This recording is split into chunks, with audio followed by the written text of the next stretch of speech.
Bonjour, bienvenue pour cette petite vidéo tutoriel pour apprendre à coder en faisant du TDD. Le TDD, donc le Test Driven Development, en français ça se dit du développement guidé par les tests.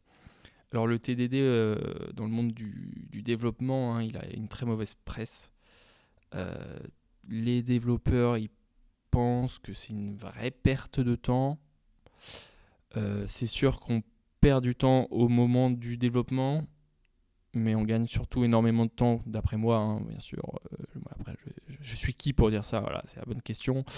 Mais vu que les gens passent quand même la plupart de leur temps à débugger, je pense qu'avec plus de tests, on passerait moins de temps à débugger et plus de temps à développer des nouvelles features. Voilà, c'est mon avis. Vous le prenez ou pas, c'est pas mon problème. Les gens ils disent vraiment le test, ça fait perdre du temps, il suffit de se faire confiance, let's go. Moi, j'ai très peu confiance en moi, donc je suis beaucoup plus serein quand il y a une batterie de tests et qu'en plus c'est moi qui l'ai fait et que j'ai bien été complet sur les tests qu'il faut faire. Bref. Aujourd'hui, du coup, dans cette vidéo, on va se lancer dans un petit kata. Un kata, pour ceux qui ne connaissent pas, c'est juste un énoncé dans lequel on nous demande de faire un programme qui va résoudre une problématique plus ou moins simple. Donc souvent il y a une partie 1 et une partie 2 dans un kata. La partie 1, voilà, on nous donne 3-4 règles qu'on peut appeler règles métiers à définir dans un contexte. Et il faut faire le programme qui répond au problème. Et après, souvent, il y a une partie 2 où là, les règles vont soit changer, être modifiées, soit il y aura des nouvelles règles qui vont s'ajouter. Et cette partie-là, en fait, ça permet de faire un code qui va facilement s'adapter à des nouvelles règles ou à des modifications. Et c'est souvent un bon indicateur quand c'est facile de rajouter une règle ou d'en modifier une dans un code. Pour que dès qu'il y a un changement de règle métier où ils disent ah non en fait c'était pas ça, en fait moi je voulais dire ça, où ça a changé, que t'aies pas à tout recoder depuis le début. Donc t'as juste à modifier la petite partie du code qui s'occupait de ça. Donc il faut bien découper les responsabilités dans notre code et ça c'est un des principes solides, les 5 principes dont le plus essentiel est évidemment la single responsibility de chaque bout de code. Une seule chose à faire et il le fait bien, en gros.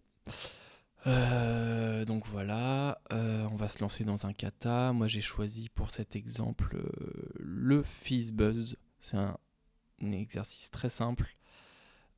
C'est 3 règles métiers. En gros, ce qu'on nous demande, c'est pour les 100 premiers nombres, remplacer tous les nombres divisibles par 3 par le mot fizz, tous les numéros divisibles par 5 par le mot buzz, et ceux qui sont divisibles par 3 et 5 par le mot fizzbuzz. Donc voilà, il y a un contexte où tu as 11 ans, tu es dans une classe, le prof il te demande d'écrire un programme qui fait ça, et tu dois le faire. Évidemment, on va commencer par faire que la partie 1 et on va pas se lire la partie 2 pour pas se spoiler et pour pas non plus influencer notre code en sachant déjà la partie 2, les nouvelles règles, etc. Donc on va vraiment se lancer dedans facilement. Pour donner un peu de contexte, là c'est un petit bout de code que j'ai fait en 45 minutes du kata FizzBuzz. C'est une implémentation personnelle et elle n'est pas du tout parfaite. Elle n'est pas du tout. Elle a des défauts. On peut dire qu'elle me ressemble essentiellement. Elle est pas. C'est pas le but de la vidéo de faire le code parfait pour répondre à ce problème. Le but de la vidéo là, c'est vraiment juste de vous montrer comment faire du TDD. On va se lancer dedans tout de suite avant que ça soit trop long. Donc c'est parti. Donc voilà, j'avais filmé mon écran au moment de coder dans l'idée de faire ce tutoriel. Là, bon, rien d'exceptionnel. Je fais un dossier test. Ça, c'est important déjà, je vais peut-être le dire. Oui. Après, j'en ai même pas parlé, mais je fais du Python. Là, je suis en Python 3.10. Euh, c'est important en Python de faire un dossier qui s'appelle test au pluriel et qui contient des fichiers qui commencent par test underscore quelque chose. Ça permet le lancement de Unitest. Alors moi, dans mon code, j'utilise vraiment que la librairie standard, donc Unitest. Il n'y aura pas de requirement.txt. Là, on est sur un problème très simple, donc je vais utiliser aucune librairie. Donc déjà, là, je demande à mon IDE d'écrire un premier test. Donc il écrit test something avec une fonction assert equal true false. Donc déjà, on peut peut-être parler rapidement de cette manière d'écrire un test. Donc déjà, c'est une classe qui va s'appeler le nom qu'on veut et qui hérite de unitest.testCase. Ça, c'est important parce que c'est ce qui va ramener toutes les fonctions d'assert. Donc par exemple, là, on voit line 6, je suis sur self.assert equal. Le self, en fait, dans ma classe myTestCase, il n'y a rien, mais c'est dans la classe unitest.testCase qu'il y a les méthodes d'assert. Et les méthodes d'assert, c'est très simple à expliquer. Là, c'est un assert equal qui prend deux arguments, first et second. Souvent, en convention, on met en premier le expected et en deuxième, ce à quoi on a calculé. Donc en gros, là, si je lis le test de la ligne 6, c'est je m'attends que true soit égal à false. Ce qui est évidemment faux, hein, voilà, on n'a pas besoin d'un bac plus 9. True n'est pas égal à false, sinon le monde s'effondrerait complètement.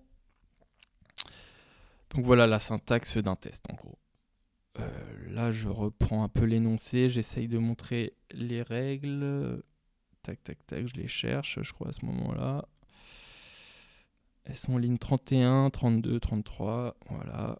Écrire un programme qui affiche les nombres de 1 à 100, mais pour les multiples de 3, afficher fizz, pour les multiples de 5, afficher buzz, et pour ceux qui sont multiples de 3 et 5, afficher fizzbuzz. Donc là, on va réfléchir tout de suite au premier test. Moi, je me demande quel premier test. Le premier test, souvent, il est très dur à écrire parce qu'on part d'une feuille blanche. Hein. C'est un peu le syndrome de la feuille blanche. Et qu'est-ce qu'on veut ? Là, moi, naturellement, je vais partir sur une classe qui va s'appeler fizzbuzz. Je sais pas pourquoi. Je me dis que c'est pas mal et qu'il y aura une méthode convert. Là, je réfléchis au nom. Je me dis convert number, c'est peut-être pas mal. Après, je fais non, en fait, je vais l'appeler convert, mais en paramètre, je vais mettre le nom number. Comme ça, en lisibilité, ça fait vraiment convert number 1. Le cas le plus simple à tester, ça, je peux mettre pause là-dessus direct. Vraiment, les tests, il faut écrire les cas faciles. Le premier truc qui te vient en tête, je me dis, là, à ce moment-là, je me suis dit, bah, en fait, quand on m'envoie le numéro 1, le number 1, c'est ça le plus simple, quoi. Qu'est-ce qu'il faut faire avec 1 ? Bah, rien. Voilà, c'est tout simplement rien qu'il faut faire. Hein. Donc, je vais mettre dans mon expected la string 1 et mon suite ici. Alors là, on va s'arrêter parce qu'il y a beaucoup d'informations dans ce premier test. Une fois que vous aurez compris déjà ce premier test, je pense que ça va beaucoup vous aider à comprendre les prochains tests. Donc, un test, ça s'écrit souvent avec 3 parties. La première partie, ici, là, dans cet exemple-là, c'est la ligne 10, c'est le arrange. On l'appelle arrange, c'est la ligne où je fais fizzbuzz égale fizzbuzz. C'est la ligne, en fait, ou la partie du test où je vais initialiser mes objets qui vont permettre de faire le test. Donc là, aujourd'hui, c'est très simple. Hein, j'instancie un objet fizzbuzz de la classe fizzbuzz. La deuxième partie, c'est la ligne 12. C'est la partie qu'on va appeler act dans le TDD. C'est celle où on va agir. C'est-à-dire que c'est celle où on va accomplir la tâche qui nous est demandée. Donc, je mets ça ligne 12, suite égale fizzbuzz.convert. Donc c'est la méthode convert qu'on teste. C'est ça qu'on teste. C'est la méthode convert et son retour suite. Alors pourquoi je l'appelle suite ? C'est une convention aussi, c'est System Under Test. C'est un acronyme de System Under Test. C'est juste pour dire que c'est vraiment cette valeur-là qu'on va mettre dans la partie assert. Et oui, la troisième partie d'un test, c'est le assert. Donc c'est la ligne 14. C'est vraiment un assert, c'est ce à quoi on s'attend versus la réalité. Donc dans le premier paramètre, là je fais un assert equal, donc j'attends que le premier paramètre soit égal au deuxième paramètre. Donc là je me dis, moi, je vais m'attendre à qu'il me renvoie la string 1. Parce qu'en fait je sais qu'après, il y aura du fizz, il y aura du buzz, et ça c'est pas du type nombre. Donc en fait je me dis, cette méthode elle va tout de suite m'envoyer en réponse un string. Parce que je sais, voilà, comme je viens de le dire, je me répète, que ça va m'envoyer fizz et buzz qui sont évidemment pas des chiffres, en tout cas pas des chiffres que je connais. Voilà, donc ça, ce premier test, il est écrit. Donc là, je fais le code qu'il faut pour faire passer le test. Alors là, on se dit, mais il est con quoi, pourquoi il renvoie 2 ? Et en fait, non. Il faut, quand on écrit un test, le voir rouge. Dans un premier temps, et rouge surtout pour les bonnes raisons. C'est-à-dire que là, ce que je teste, c'est que mon code compile. Quand on lance un test et qu'il y a des problèmes de non, la méthode n'existe pas, le paramètre n'est pas bon, ou des problèmes d'implémentation, en fait, c'est pas le test qu'on est en train de tester. Sauf que nous, ce qu'on veut s'assurer, c'est que ça soit bien le test et pas la compilation. La compilation, c'est à nous de le faire. C'est souvent un IDE qui est pas très bête et qui arrive. Donc je return 2 parce que je veux que mon test il soit rouge et pour les bonnes raisons. Donc là, on s'attend bien, je dis bien expected 1, actual 2. Donc je m'attendais à 1 et j'ai reçu 2. Donc là, il est rouge pour les bonnes raisons. Donc, comportement tout de suite à faire dans le TDD, et c'est le truc peut-être le plus dur dans le TDD, je trouve, c'est de faire le code le plus bête, le plus naïf pour faire passer le test. Donc, en fait, le temps qu'un test va mettre pour passer de rouge à vert, donc vert égale OK, quoi, il est passé, ça va être le plus petit temps possible, quitte à écrire du code affreux. Il faut vraiment, il faut le passer au vert le plus vite possible. Donc là, c'est ce que je fais. Je return indirectement, il n'y a aucun if, je prends un number, j'en ai rien à faire, je ne l'utilise pas. Et là, je me dis, je suis à l'étape refacto. Alors là, ça, il faut que j'en parle. Très important, très important. Quand tu fais du TDD, il y a un cycle à maintenir. C'est que ton test, il doit être rouge. Donc c'est ce que je disais. Tu l'écris, il est rouge. Tu le fais passer au vert le plus vite possible. Et seulement quand il est vert, tu arrives à refacto. Donc les 3 étapes, c'est red, green, refacto. Refacto, en gros, ça veut dire rends le code propre. En gros, rends le code propre ou rends-le plus intelligent, plus lisible ou plus performant. Enfin, tout peut rentrer dans le refacto. Et là, du coup, mon test était vert quand je retournais 1 en string directement. Et là, je fais une étape de refacto où je fais, non, je vais retourner le string du number. Et il est toujours vert. Donc c'est un refacto de haute qualité puisque mon test était vert. Je change le code de prod, donc le code de prod, c'est-à-dire le code de la classe FizzBuzz, et il est toujours vert. Donc j'ai modifié le code pour qu'il soit mieux. Et là, je pars tout de suite sur... Alors ça, c'est très personnel ce que je vais faire là. C'est très... Il n'y a pas beaucoup de monde, je pense. C'est juste moi qui aime beaucoup. J'ai beaucoup lu une manière de développer qui s'appelle Calisthenic Development. Voilà, je vous conseille, peut-être que je le mettrai en description. C'est un des conseils de cette méthode de développement qui est le calisthenic, c'est de s'affranchir le plus vite possible des types primitifs. C'est-à-dire que vos classes ne prennent pas des strings, des ints dans les méthodes publiques. Voilà, ça permet en vrai d'avoir un vrai contrôle sur tout ce qu'on va renvoyer, tout ce qu'on va recevoir. Il y a des exemples très intéressants quand tu dis que tu prends un string en input dans tes paramètres. Est-ce que c'est vraiment un string? Parce qu'un string, ça peut être l'ensemble des œuvres de Shakespeare, par exemple. Bah en fait, non. Il faut être vraiment le plus explicite possible. Et c'est pas mal défini dans le développement calisthénique que je vous conseille de lire. Donc là, tout de suite, moi, je pars sur une classe numberString parce que je veux pas que ma méthode convert de la classe FizzBuzz renvoie une string, mais renvoie un objet dont j'ai le contrôle. Et cet objet, ça va être ce numberString. Bon, j'ai pas trouvé un nom exceptionnel, mais en gros, c'est un nombre en string. Voilà, tout simplement. Je suis pas embêté pour le nom, Et donc là, je modifie mon test. Et du coup, je m'attends aujourd'hui. Avant, je m'attendais dans le premier test que j'avais écrit là auparavant, je m'attendais à 1 en string. Mais en fait, là, je me suis dit, mais attends, j'ai changé le contrat. Moi, je veux pas qu'on me renvoie un string, je veux qu'on me renvoie un number string qui est égal à 1. Alors là, tu te dis, mais le mec qui complexifie le truc. Bah, pas tant que ça. Je trouve que ça augmente surtout le contrôle de mon code et la lisibilité.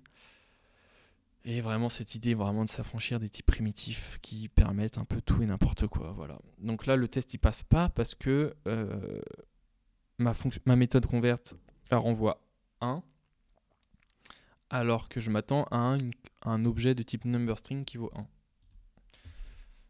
Là, je me dis, mince, c'est normal, j'ai pas fait le code.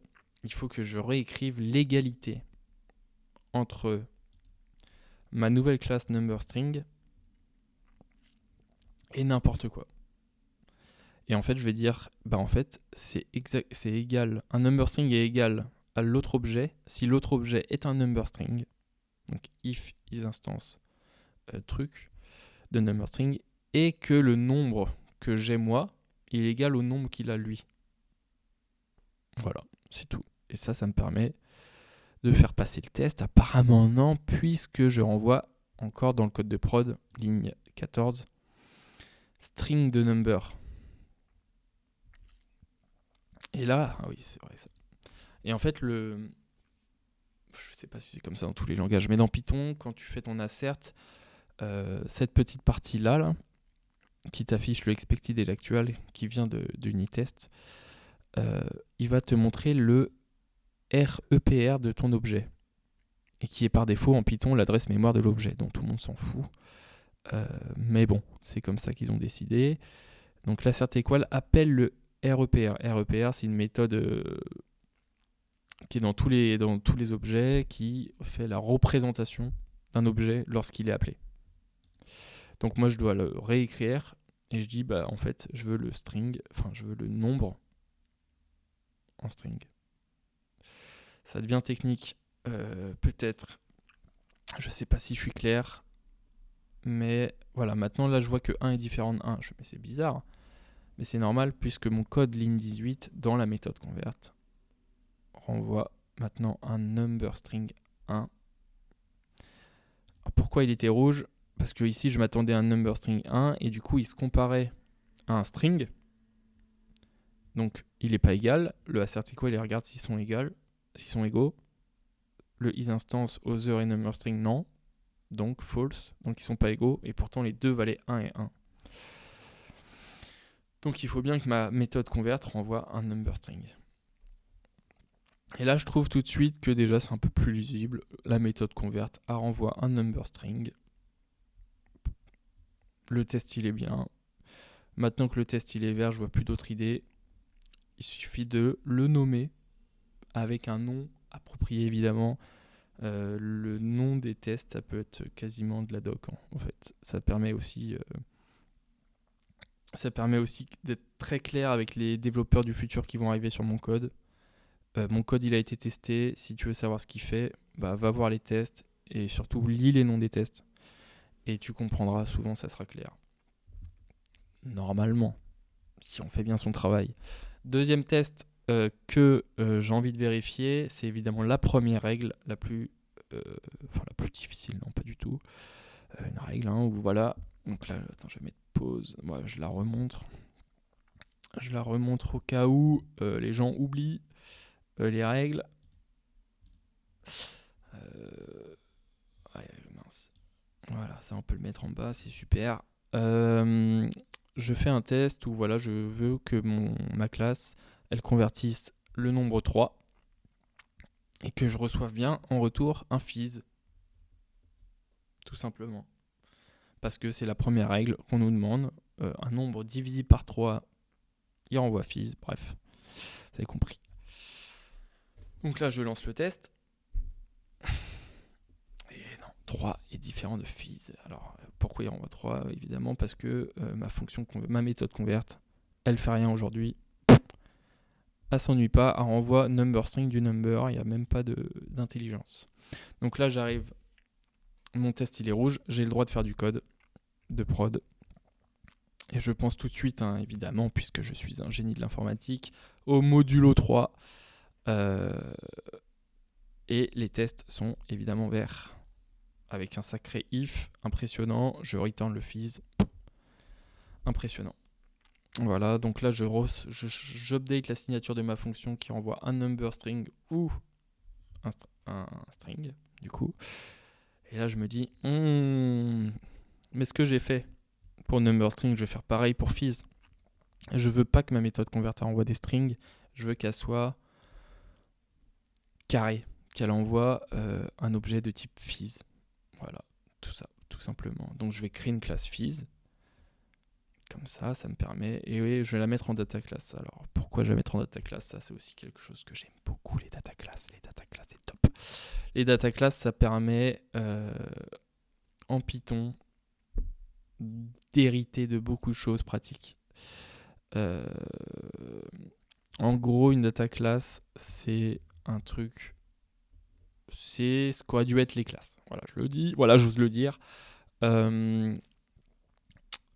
Quand tu fais une data class, donc genre ligne 23, 24, 25, la classe elle va tout de suite hériter de EQ, donc d'une méthode equality, qui non pas comme les classes se base sur l'adresse mémoire de la classe, enfin de l'objet, mais sur l'égalité de ses attributs. C'est-à-dire que une data class qui a un attribut A qui vaut 3, et la même data class qui vaut A et qui a un attribut qui a un attribut A qui vaut aussi 3, l'égalité entre ces deux objets va tout de suite répondre true, alors que pour une classe c'est faux puisque ça va être basé sur l'adresse mémoire. Bref, je sais pas si c'est très clair, j'espère que vous avez compris, mais les data classes, c'est une classe un peu simplifiée, je trouve. Donc là, tout de suite, mon code il va renvoyer une data class fizz. Et mon test il est vert parce que je l'ai modifié et je lui ai demandé qu'il renvoie un objet fizz. Donc je change la signature de ma méthode convert fizz. Et là encore une fois je me trompe puisque je suis brillant, je garde le ou str alors que maintenant c'est number string ou fizz. Mais bon, on n'est pas parfait, on le sait. Là à ce moment-là j'oublie d'enlever dans la signature le ou string. L'IDE ne dit rien, PyCharm, évidemment je dis PyCharm. Après l'IDE, vous pouvez utiliser VS Code, n'importe quoi. Le plus important c'est d'être à l'aise. Sur son IDE, tout me va. Du coup là je rajoute un nouveau assert. Parce qu'en fait, quand tu crées un test, tu n'es pas obligé de faire qu'un seul assert. Tu peux vérifier plein de choses. Donc là je vais vérifier que quand je vais vouloir l'écrire quelque part, ce fizz là, cette data class fizz, je veux qu'elle m'écrive fizz comme ça. Parce que dans l'énoncé, on nous demande fizz comme ça, on nous demande pas fizz parenthèse. Et aujourd'hui, c'est ce que j'ai. Donc j'asserte bien qu'on ait fizz. Donc je réécris la REPR d'une data class parce que voilà, là on a vu, en fait, je viens de montrer que la REPR des data class, par défaut, c'est le nom de la classe avec des parenthèses. Donc ça, très pratique parce que je crois que sur les classes, c'est même pas ça. C'est un truc bizarre. Je sais plus ce que c'est. Peut-être que c'est ça, j'en sais rien. Mais ça permet déjà d'hériter de REPR. Et on voit tout de suite aussi l'IDE là ici qui dit que je réécris la représentation d'une data class. Parce que moi, je veux enlever ces parenthèses, tout simplement. Donc j'envoie self.class.name directement. Ça me permet quoi? Ça me permet si un jour je renomme cette classe, bah son REPA il va s'actualiser en même temps, tout simplement. C'est-à-dire que si je renomme Fizz en salut coucou, il faudrait que j'ai pas à modifier encore ici à mettre salut coucou. Si j'avais mis return Fizz entre guillemets, ça aurait marché, mais si j'avais rappelé celle-là salut coucou, bah au final 3 ans plus tard, alors on verrait salut coucou au lieu de... Enfin, on verrait toujours Fizz au lieu de salut coucou. Enfin bref. Rien d'important, vous inquiétez pas.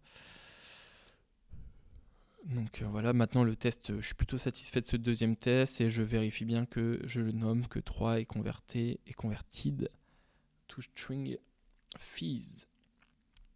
Donc là, on a déjà une première règle qui est testée et qui fait le café. Donc on va partir sur le test de la règle, la deuxième règle, hein, celle qui dit que les chiffres divisibles par 5 nous renvoient buzz. Donc là j'ai tout de suite renommé le test directement. Bon, on fait des petites... on fait les pas qu'on veut hein, dans le TDD, on prend les étapes qu'on veut quand même. Là je vais un peu plus vite que dans le premier parce que j'ai déjà fait l'autre et que j'ai la logique en tête et que j'ai plus ou moins là quand même confiance en moi. À ce moment-là, voilà, je commence à prendre confiance en moi, je commence à être serein. Voilà, on va pas se mentir. Là, on convertit. Donc, troisième test. On veut convertir le nombre 5. On s'attend à un buzz, tout simplement. Et là, le test, il me renvoie quoi? On s'attend à expected, buzz, parenthèse. Donc, ça, c'est déjà faux. Et l'actuel que j'envoie, c'est 5. C'est encore plus faux. Donc, mon test est rouge. Je vais pouvoir faire du code de prod. Et là, le code le plus simple qui me vient en tête, le modulo 5, évidemment, un très très classique. Si le chiffre est divisé par 5, je renvoie buzz, je change la signature, bam. Et là, je remarque que j'avais le string qui était resté pour rien. Et voilà. Et là, je rajoute une pipe et ça va me foutre tout en l'air. Donc voilà. Là, j'ai mes tests qui sont verts, donc je commence à faire du refacto, je commence à mettre les responsabilités dans des méthodes privées. Donc en Python, tu commences le nom de ta méthode par un underscore. C'est un peu l'équivalent du private en Java. Voilà, donc je les appelle isDivisible by 3, isDivisible by 5. Moi, j'aime beaucoup faire ça, transformer les if en pseudocode. Et en fait, j'utilise des méthodes privées pour ça. On voit que la ligne 28 et la ligne 30, ça me paraît très lisible pour moi. Donc la lisibilité, c'est aussi important que la qualité de performance, en tout cas pour moi. C'est quelque chose que je mets beaucoup de points sur la lisibilité du code plus que sur l'intelligence et le fait qu'il soit bien parfait. Je préfère surtout un code lisible et pourri qu'un code parfait et illisible. En gros. Donc en fait, je vais mettre le pseudocode dans un nom de méthode. Donc voilà, isDivisible by 5, number. Voilà, il return number divisé par 5 égale 0. Donc ça renvoie true ou false. Hein. Je mets une condition ici. Donc un bool et 1, voilà. Là, je relance les tests, mais bien évidemment, je me trompe parce que j'ai une erreur de syntaxe ici. Voilà. Mes tests sont toujours au vert, alors que j'ai fait du refacto. J'ai créé 2 nouvelles méthodes J'ai rendu le code un peu plus lisible. Voilà. Je me dis, tant que mes tests y passent, en fait, c'est un filet de sécurité dès que tu modifies du code, est-ce que je fais pas péter un truc d'avant? Est-ce que je fais pas péter un truc mon premier test alors que je me suis en train de m'occuper des 5? Bah, c'est que en lançant tous les tests que tu peux savoir si t'as pas pété tout.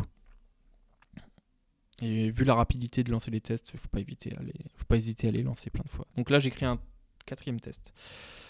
Donc la règle la plus difficile, hein, c'est ceux qui sont divisibles par 3 et 5. Donc le chiffre 15, le nombre 15, évidemment ce n'est pas un chiffre, et oui.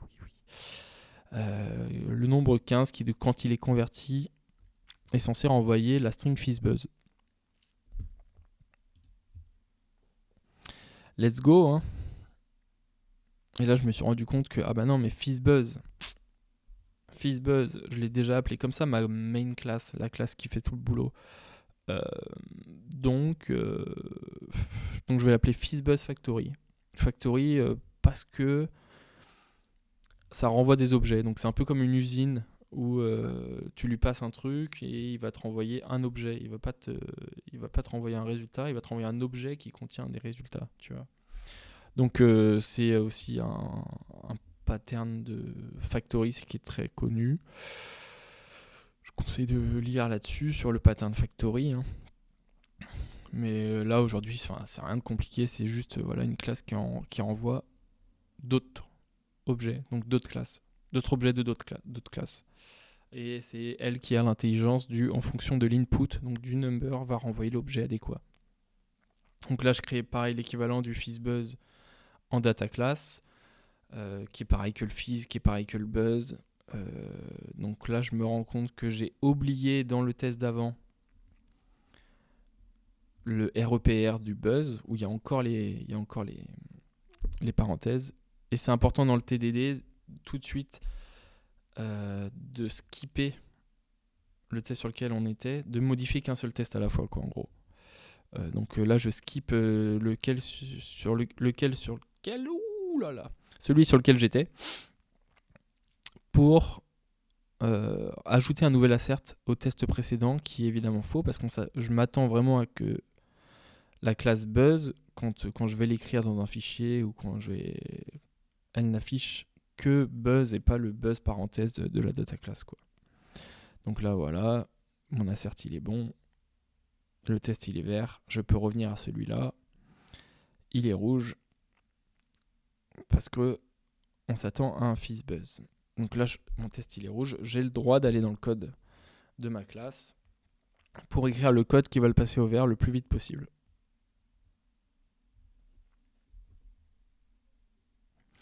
Donc là, je réfléchis, je fais comment je peux faire.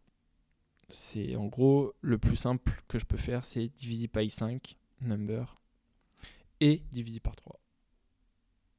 Voilà, c'est la règle la plus simple. Et là, ce qui est pas mal déjà tout de suite, en fait, c'est que j'utilise des composants qui sont déjà testés. Parce que diviser by 5 et diviser by 3, c'est des méthodes qui ont déjà été testées par les tests d'avant. Donc là, j'utilise du code qui est déjà testé. J'ai pas besoin de recréer du code. Ça, c'est une petite punchline, moi je trouve. Ça me fait plaisir. Et hop, le test il est tout de suite rouge. Alors là, ce qui est un peu pas très clair, c'est que l'ordre est important quand même. C'est que je mets ce if en premier parce que s'il vérifie les conditions divisé par 3 avant, il va renvoyer fizz alors qu'il est divisé par 5 aussi. Donc ça, la position elle est importante. Donc là, c'est pas très clair dans le code que ce if, tu peux pas trop le changer de place. Mais bon, on n'est pas là pour faire une implémentation parfaite, on fait ce qu'on peut, on est des êtres humains.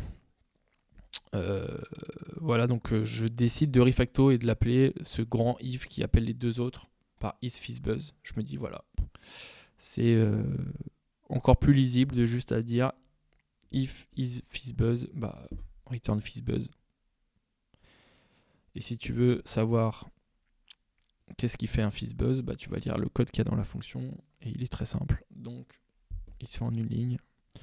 Donc là, je fais pareil sur la classe FizzBuzz. Évidemment, je rajoute le REPR. J'ai pas oublié cette fois-ci. Je veux bien oublier une fois, mais pas deux fois qu'on a besoin que du nom de la classe. Donc là, on part tout de suite, voilà, partie 1, code de prod, let's go. Pour la première partie de FizzBuzz, où on nous demande pour les 100 premiers chiffres de lancer un programme qui remplace tous les 3, 5, tous les nombres divisés par 3 et 5, et 3 et 5 par FizzBuzz ou FizzBuzz. Donc je commence à faire mon input, tranquillement, ça, on peut peut-être aller plus vite là-dessus.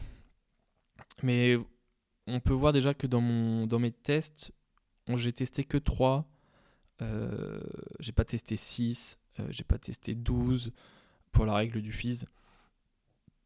Parce que là, j'ai confiance aussi que le modulo de Python fait son travail. Je pense qu'on peut lui faire confiance. Hein. Que si ça marche pour 3, ça va certainement marcher pour 6. Après, il n'y a rien qui nous empêche de faire le test pour 6, 9, 12, 18, pour tous les multiples de 3, et voir s'il passe. Ça dépend de qui on est. Hein.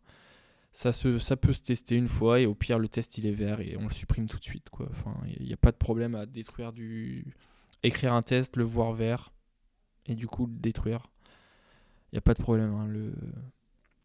Le plus difficile dans le TDD c'est de trouver le prochain test à écrire qui sera rouge. Ça c'est pas évident. Mais alors qu'il y en a plein, hein. Il y en a plein des tests qui sont rouges mais il faut les trouver. Il y en a plein. Donc là, je fais le code de prod, hein, je suis dans mon main.py, voilà, classique. Je fais une liste compréhension des 100 premiers chiffres, j'instancie ma factory, et pour chaque nombre dans ma liste d'input, on va écrire le résultat, on va appeler la méthode convert de ma classe factory. Je vais mettre ça dans un petit fichier, voilà, que j'appelle result.txt. Voilà, juste pour la fame, hein, on peut le dire. Donc avec un petit with open, voilà, c'est comme ça que j'écris des fichiers. Il y a plein d'autres manières, je crois, mais rien de très compliqué. Et là, voilà, donc mon result to write, je le mets dans un write lines fd. Fd, c'est mon file descriptor. C'est là où j'écris. Et du coup, je mets en string mon result to write et je rajoute un anti/n. Je sais même plus s'il est essentiel parce que je crois que c'est le boulot de la write line, mais je le mets moi au cas où. Je lance le code, ça me fait un fichier result.txt qui, je pense, voilà, fait le taf. On a remplacé les 3, les 6, tout ça par du fizz, tout ce qui est 25, 35, tout ça par du buzz, et les 75 par du FizzBuzz, les 15, 30, 45, 60, 75, 90. Là, je vois pas de problème. Là, je peux aller voir le prof tranquillement et lui dire voilà, j'ai imprimé le truc qui fait FizzBuzz pour tout le monde. Facile quoi, facile. Donc là, nouvelle étape. Étape 2, nouveau requirement. 1, alors là, on va dire les nouvelles règles. Un nombre, il est fizz seulement s'il est divisible par 3 ou s'il y a 3 dedans. Le chiffre 3 dedans. Par exemple, le nombre 13, il n'est pas divisible par 3, mais il a un 3 dedans. Donc c'est un fizz aussi. Donc, ok, j'accepte la règle, je fais d'accord. Pareil pour le 5. Si il y a un 5, alors c'est un buzz. Par exemple, 52, je crois. Bah, il donne les exemples en dessous. 53, voilà, il devrait returner FizzBuzz parce qu'il a un 5 et il est divisible par 3, apparemment. Et le plus dur, le 35, qui nous donne en exemple, la ligne 43, le 35 qui devrait returner FizzBuzz. Donc là, on commence à rentrer dans de la technicité. Donc ça contient 3 et 5 et c'est divisé par 5. Très très technique, très technique. Donc là, on va partir sur la partie 2 tout de suite. Là, j'accepte la mission. Il me donne un exemple dans l'énoncé. Je vais embrayer le pas tout de suite. Le premier test que je vais faire, c'est l'exemple de l'énoncé. Parce que il nous donne un exemple, autant l'utiliser. Hein. Comme ça, on est sûr qu'on répond bien aux besoins.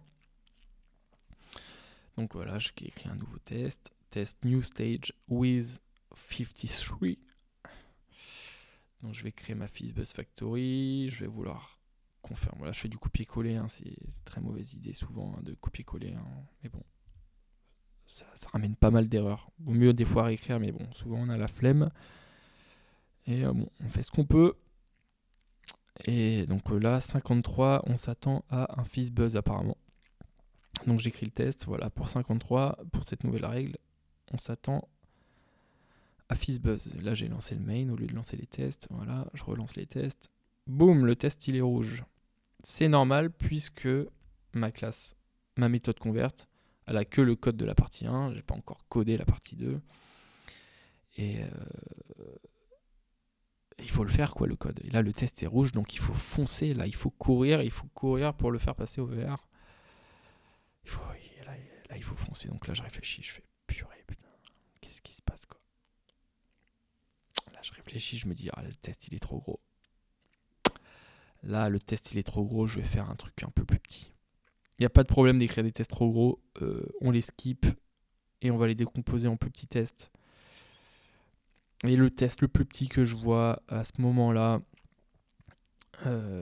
c'est de convertir le nombre 13, je crois. Parce qu'il n'a qu'une seule règle, c'est juste il a un 3, il n'est pas divisible ni par 3 ni par 5, il a juste un 3. Et du coup, ça me permet de tester dans mon code après la règle du est-ce qu'il y a un 3 dedans. Donc à certes equal, je m'attends à un fizz. Je m'attends à un fizz parce que il y a un 3 dedans, quoi. Donc là, je lance le test, il est rouge évidemment, puisque la version 1 renvoie 13. Donc là, il faut ajouter cette responsabilité-là à la méthode convert. Donc je réfléchis. Là, je réfléchis. Je me dis quoi? Je sais même plus ce que je me dis là. Hein. Là, je suis détruit par le changement, hein, encore une fois, comme souvent. Je rajoute un if simple, efficace. Il faut le faire passer au vert le plus vite possible. Je me fais un if 3 in string de number. Voilà. Je m'embête pas. Et là, on peut se dire, je suis malin quand même parce que je le mets à la fin de tous mes ifs. Donc tu vois, si je sais que c'est le cas où il est divisé par rien. Du coup, je le mets à la fin, ce if, au cas où, parce que là, si je le mets en haut, je pense que je fais tout péter en plus. Donc je le mets en bas et le test il est vert. Boum. Boum, boum, boum. Je refacto tout de suite comme il est vert. J'ai le droit de refacto, j'ai le droit de modifier le code. Je rajoute une méthode qui fait ce if là et qui va s'appeler 3in number. Parfait. Pour la lisibilité, je trouve vraiment, encore une fois, c'est pas mal. Là, je vois que j'ai pas nommé mes paramètres. Donc, je vais nommer les paramètres. Hein. C'est une très bonne habitude à prendre, hein, de nommer les paramètres plutôt que de les rentrer comme ça. Ça fait de la redondance, on dirait, hein, j'ai l'impression. Mais en même temps, je trouve que ça augmente la lisibilité. Je m'occupe de la signature de ma méthode puisque les tests sont verts, on s'en fout. Les tests sont toujours verts, donc j'ai rien pété. Et surtout que j'ai rien pété dans la partie 1. C'est ça qui est agréable. C'est que tu sais que le code que tu as fait pour tous les cas du 3, 5, 15, il passe toujours. Quand tu lances les tests, tu lances tous les tests. Ils sont tellement rapides à lancer, ça coûte 0 millisecondes, il y a même écrit. Autant spammer le contrôle R ou le command R ou le execute test, quoi. Bref. Donc là, je fais un autre test encore plus simple où il y a un 5 dedans. Je me dis où il est divisé par rien, mais il y a un 5 dedans. Donc là, vous allez voir tout mon génie où à ce moment-là, je me dis 35. Et je me dis, mais attendez. En fait, je suis en train de me dire ça là. Et là, je vais même l'écrire. Hein. Oh, ok. Tous les chiffres qui ont un 5 dedans sont divisés par 5. Donc là, je suis complètement fatigué, hein, parce que c'est complètement faux. Par exemple, 52, il y a un 5 dedans. Mais là, dans ma tête, je me dis, c'est tous les nombres qui finissent par 5 sont divisés par 5. Bah oui, ça me paraît évident, mais c'est pas du tout ça la règle. C'est 5 dedans, pas forcément. Donc là, je me dis, en fait, on n'a même pas besoin de cette règle. On s'en fout. Mais je commence quand même là à comprendre que je suis en train de dire n'importe quoi. Tu vois, je prends un peu mon temps à ce moment-là. Je fais, qu'est-ce que je suis en train de faire là ? C'est vrai que les chiffres divisibles par 5, ils finissent par 5, donc on s'en fout. Voilà, donc voilà, après, voilà, on est fatigué, hein. Développeur, c'est un métier fatigant, hein. Donc on fait ce qu'on peut, et là on voit que le 53, j'envoie Fizz et pas FizzBuzz, et là je me dis, ah mais ah ouais, et là je pense que je me rends compte de ma bêtise. Peut-être pas, hein. Peut-être pas. Si là, je commence à paniquer, je pense. Je me dis, attends, mais la règle du 5, on s'en fout du 5 in? Comment ça se fait?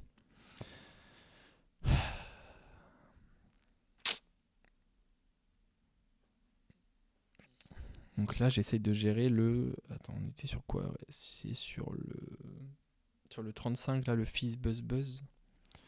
Je sais même plus sur quel test on est là. Ouais, c'est 53 le test. Donc je l'écris de la manière la plus simple.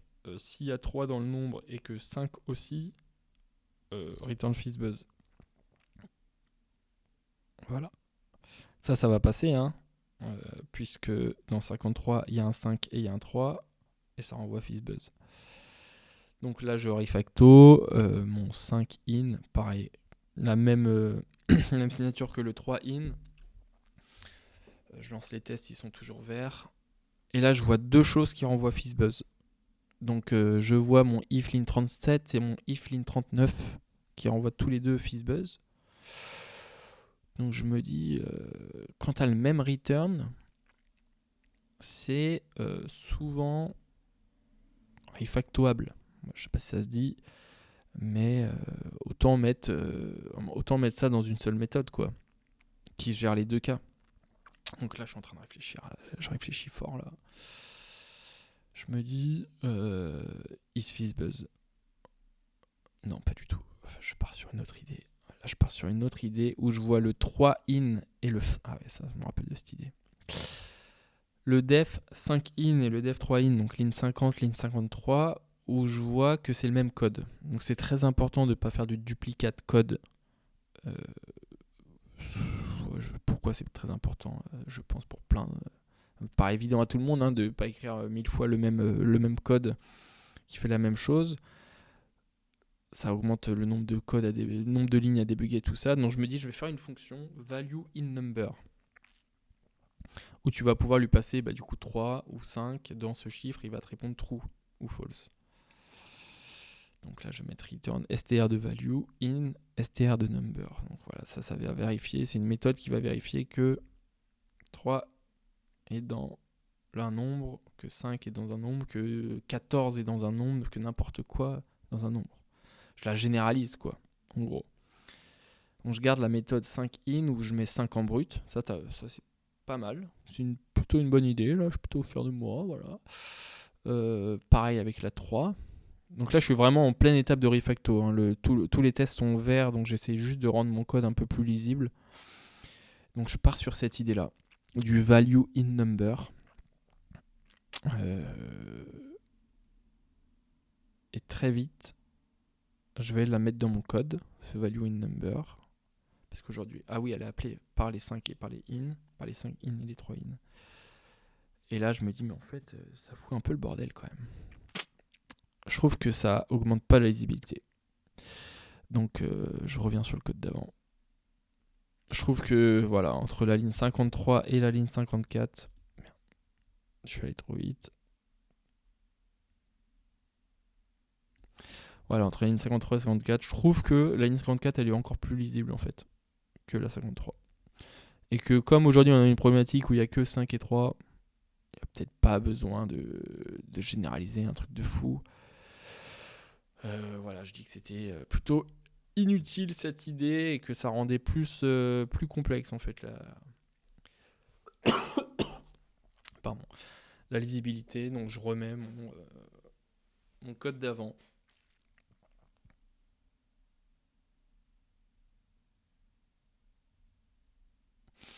Mais je me rappelle que j'ai vu qu'il y avait deux return FizzBuzz.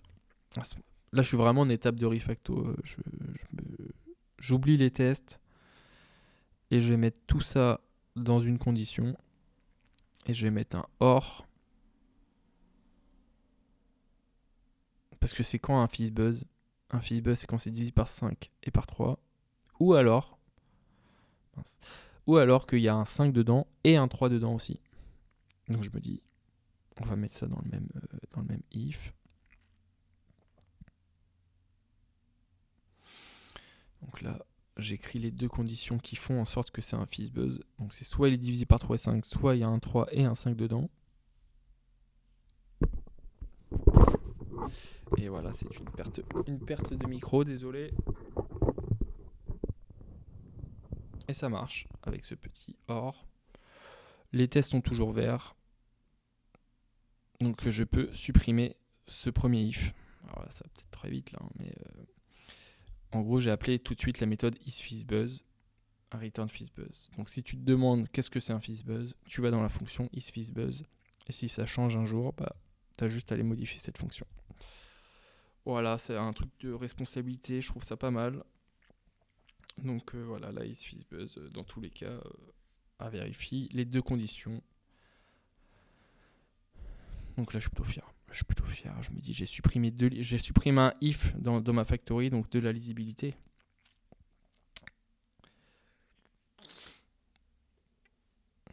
Donc là, on est sur un nouveau test. Voilà, le 53 with 5 and 3.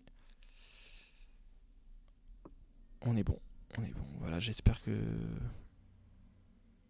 ça va pas trop vite pour vous. J'ai l'impression que ça va vite. Ça va peut-être trop vite. Là, je regarde l'énoncé à ce moment-là pour voir le 35 et qu'il a la règle. Là, la règle est technique puisque le 35, il doit renvoyer un fizzbuzz. Là, je me lance tout de suite dessus. Plein de confiance, plein d'énergie. Je nomme le test XX parce que j'ai pas envie de m'embêter à réfléchir au nom du test aujourd'hui. Je préférais le faire une fois qu'il est vert. Donc je vais faire la même stratégie qu'avec les fizz, les buzz et les fizzbuzz. Une data class, fizzbuzz, buzz. Voilà, là je m'embête pas. Je prends même le code directement dessus que je vais même pas tester parce que c'est bon, on a déjà fait plein de tests, je pense. On sait que ça marche. Là, let's go, hein, le 35 qui va renvoyer un fizzbuzz. D'après mon code, il va renvoyer un fizzbuzz. Et voilà, il envoie un fizzbuzz. Voilà. Et voilà, donc là, il faut faire le code. Le test, il est rouge. Let's go. C'est un fizzbuzz, mais en même temps, c'est pas que un fizzbuzz. C'est ça la difficulté. Donc, isFizzBuzz, je le prends tout de suite dedans, mais qu'il a aussi un 5 dedans. Non, et qu'il est aussi divisé par 5. Voilà, je me rappelle très bien. Ça, c'est un fizzbuzz. C'est évident. C'est l'énoncé. C'est l'énoncé. C'est comme ça. J'écris mon if.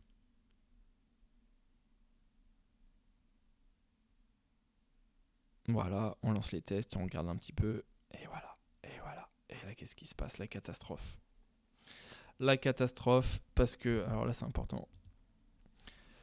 Je vais me bouger un petit peu. On peut voir que c'est un test qui n'est pas celui sur lequel j'étais en train de travailler, qui ne passe plus. Donc là, gros avantage du TDD, le fait de lancer tous les tests. Je viens de faire de la régression.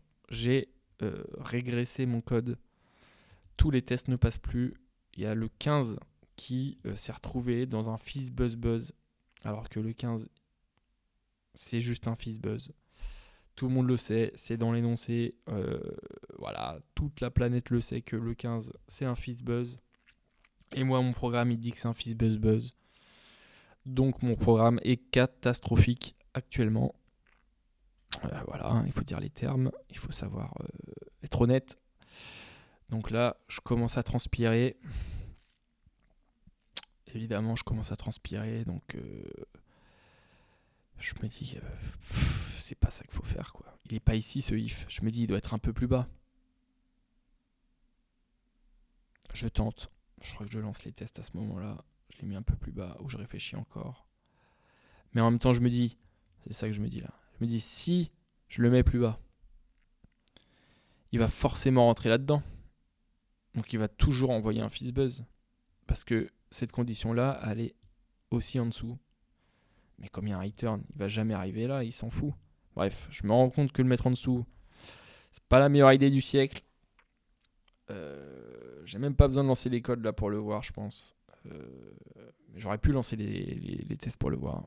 Donc je supprime ça.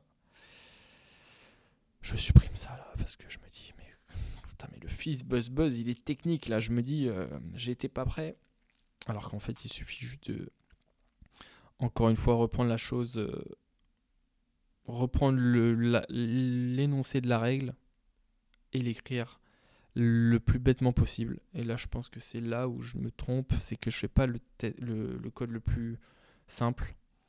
C'est que j'essaye tout de suite de réutiliser du code, etc. Ce qui me complique un peu la tâche. Donc c'est vraiment important de faire là je reviens sur ce test qui est du coup rouge, là le 35. Et de retranscrire la règle telle quelle dans le code. Et après on verra à l'étape de refacto quoi. Là je me dis allez hop on va faire passer le test. C'est simple, c'est s'il y a un 3 dedans et qu'il y a un 5 dedans et qu'il est divisé par 5. Mais c'est parti quoi. Là, je me rends compte que le isFizzBuzz, c'était pas une bonne idée parce que en fait, le fait qu'ils prennent les deux, qu'ils envoient un FizzBuzz dans les deux cas, ça m'empêche. C'est trop de responsabilité en fait. Ça m'empêche de faire le cas du FizzBuzz en fait, tout simplement. Donc là, je pense que le isFizzBuzz, je le renomme carrément, c'est pas vrai du tout. C'est pas juste un FizzBuzz, c'est un chiffre qui est divisé par 5 et 3. Donc là, je remets de la verbose dans le nom de la méthode pour dire vraiment ce qu'elle fait. Et elle fait pas plus en fait. Le fait que ça soit un FizzBuzz, un fizz, c'est pas ici qu'on le sait. Elle a sa seule responsabilité, c'est de te dire si c'est divisé par 5 et 3. Et ça va me permettre en fait de revenir sur du code qui va être plus facile à écrire. Parce que du coup, le FizzBuzz, ça va être... Oh là là, je suis en train de tout péter à ce moment-là. Donc là, j'ai 2 tests rouges, très très mauvaise idée. Donc voilà, là sur ce test, on voit vraiment un exemple de... c'est la panique. C'est la panique, je fais un test, je modifie mon code de prod. Il y en a un nouveau où il y a de la régression. Donc je me dis, c'est la catastrophe. Il faut tout de suite skipper lui et remettre celui qui était rouge au vert le plus vite possible. Donc je vais tout de suite aller le voir. Test number with 5 and 3. Ouais, je fais du franglais, ouais, ça arrive. 53 qui me renvoie un fizz. Je me dis, mais qu'est-ce qu'il fout? Pourquoi le 53? C'est un fizz. On voit vraiment que le filet de test, là, il est utile. Dès que tu touches à ton bout de code de prod, ça t'envoie un message tout de suite de attends, il y a ça qui marche plus. Et ça, c'est un plaisir, c'est un confort de savoir que dès que tu touches à quelque chose, il y a quelque chose qui marche plus, je trouve. Voilà. D'être sûr que après, là, quand je vais refaire le code, tout soit bien vert, quoi. Donc là, 5 dans le nombre et 3 dans le nombre, c'est un FizzBuzz, on n'en parle plus. Voilà, c'est tout, c'est la règle. On fait passer le 53 tout de suite.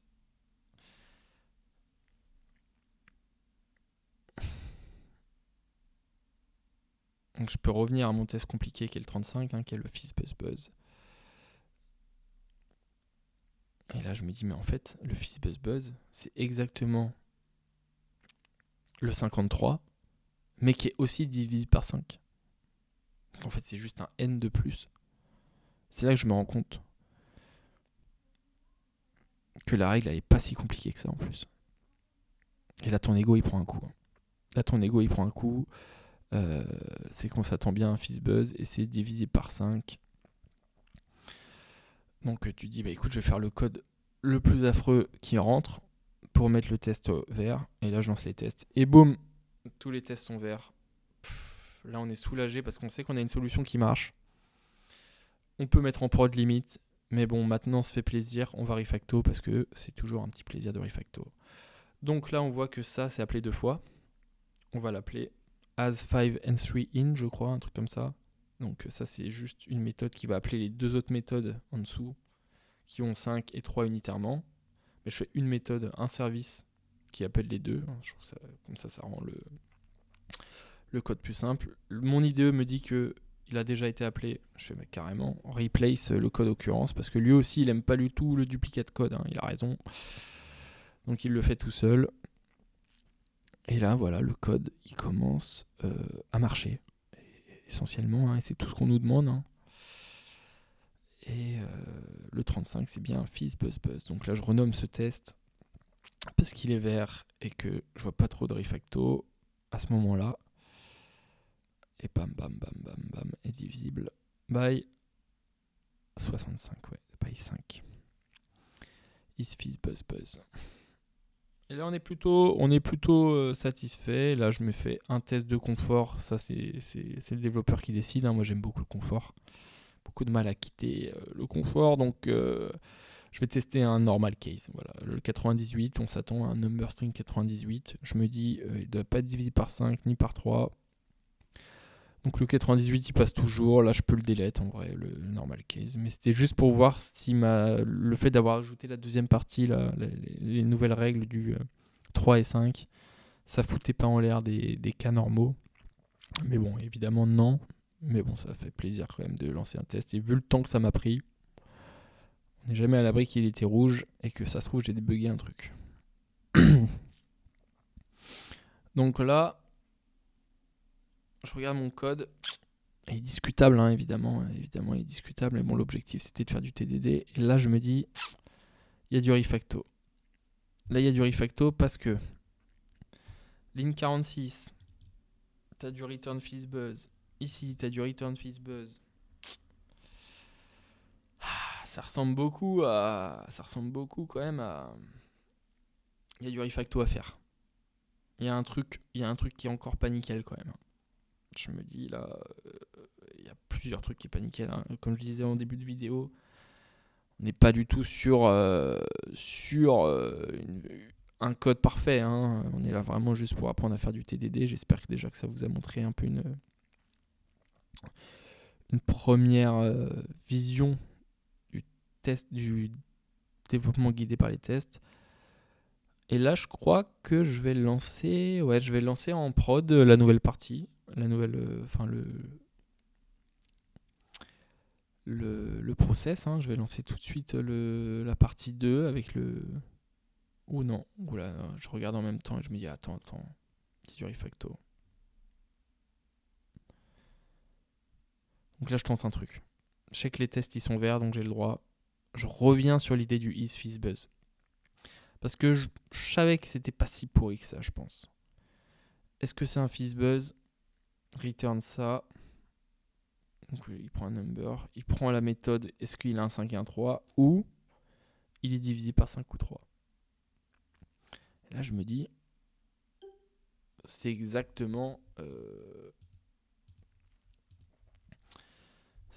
ça, la définition d'un fizz buzz. Donc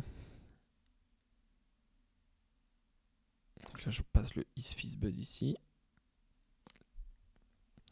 Donc là, je fais passer ma nouvelle méthode directement ici. Les tests sont toujours verts, donc je sais que j'ai rien cassé. J'enlève ce if et les tests sont toujours verts. Boum!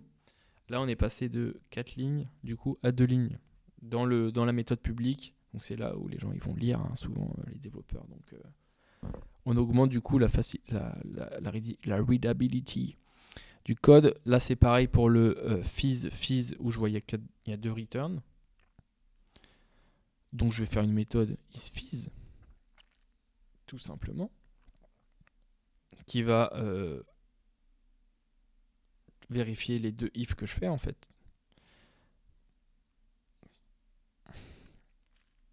L'étape de refacto, c'est vraiment la plus importante, je trouve. Enfin, la plus importante. Tout est important, parce que faire passer les tests au vert, évidemment, c'est important. Mais c'est celle qui vraiment, où tu vas te poser des questions, tu dis, attends, mais je me suis compliqué la tâche. Ou c'est celle qui te permet de prendre du recul sur ton code et de te dire, putain, mais je return fizz 2 fois à 2 endroits alors que alors que je pourrais faciliter la lecture de mon code avec juste un seul endroit, quoi. Donc là, j'oublie carrément le paramètre. Hein. Donc voilà, isFiz, ça return un Fiz. On a quoi d'autre? On a Fiz, Buzz, Buzz, Fiz, Buzz, Fiz et Buzz. Puis voilà. Hein. Et là, je me dis, mais pourquoi j'ai pas de méthode isBuzz? Pourquoi je return Buzz qu'une seule fois? Et bah, ça me choque un peu. Je me dis, j'ai fait une bêtise ou quoi? Bah non, mes tests ils sont verts, donc j'ai pas fait de bêtises. Je suis en train de réfléchir à ce moment-là. Mais je suis plutôt satisfait. Le 5 in, il me fait de l'œil, j'ai l'impression.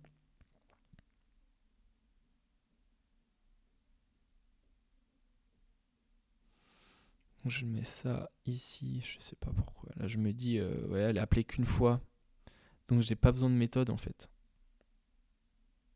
Je me dis ça, lui, il a appelé 2 fois. Mais le 5 in, il était appelé une fois. Ah, c'était ça. Donc, la méthode 5 in, quand une méthode qui est appelée une seule fois, souvent une méthode privée qui est appelée une seule fois, je me dis, pas vraiment besoin de la mettre en méthode. Autant, surtout si c'est un if 5 in, autant l'écrire directement pour augmenter la lisibilité. C'est ce que je m'étais dit à ce moment-là, je pense.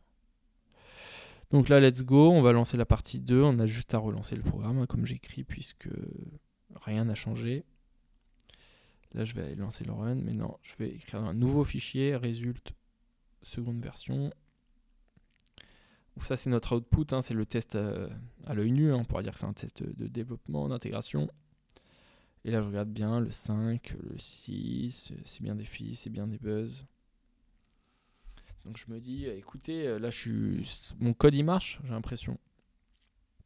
Mon code, il marche. Et donc là, je regarde s'il y a des 5. Et boum, il y a 4 5. Alors que les 5, qu'est-ce qu'on nous a dit? Les 5, c'est des buzz. Donc, je me trompe. Le 52, je ne le transforme pas en buzz alors qu'il a un 5. Donc, il me manque un test auquel j'avais pas pensé parce qu'une fois qu'on a la tête dans le guidon, on prend pas du recul, on fait pas de pause. En plus, là, c'est 45 minutes. 45 minutes sans pause. Quand tu es développeur, ça peut impliquer quelques erreurs. Voilà, je le dis, n'hésitez pas à faire beaucoup de petites pauses. Voilà, donc là, le 52, on s'attend forcément à un buzz, puisqu'il y a un 5 dedans. C'est la nouvelle règle qu'on nous a dit dans la partie 2. Donc là, je relance les tests et il va me dire, mais non, 52, voilà, 52, nous on renvoie 52 alors qu'on s'attend à buzz. Donc là, je me dis, putain, mais il me manque un truc là pour le buzz, il me faut un return buzz. Et oui, il manque le if 5 in que j'avais déjà supprimé la méthode parce qu'elle était appelée qu'une fois, que j'avais fait passer dans l'autre, mais en fait, elle a bien du sens parce qu'elle aurait dû être appelée 2 fois dès le début. C'est ça qui m'a pas mis la puce à l'oreille. C'est que en fait, is divisible by 5 ou 5 in, c'est un buzz. On se prend la tête pour des règles métiers si simples où le 3 et le 5 se remplacent par des fizz et des buzz. Donc là, voilà, je fais le code minimal pour que ça rentre. Pour que ça soit vert, je veux dire. Et là, j'appelle ça isBuzz. Et puis voilà.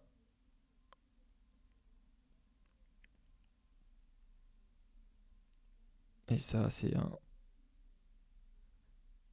Voilà, je pourrais même faire un isFizzBuzz, isFizzBuzzBuzz, je pense, tout en haut. Plutôt que de laisser le if comme ça. Là, je me dis, on va tester.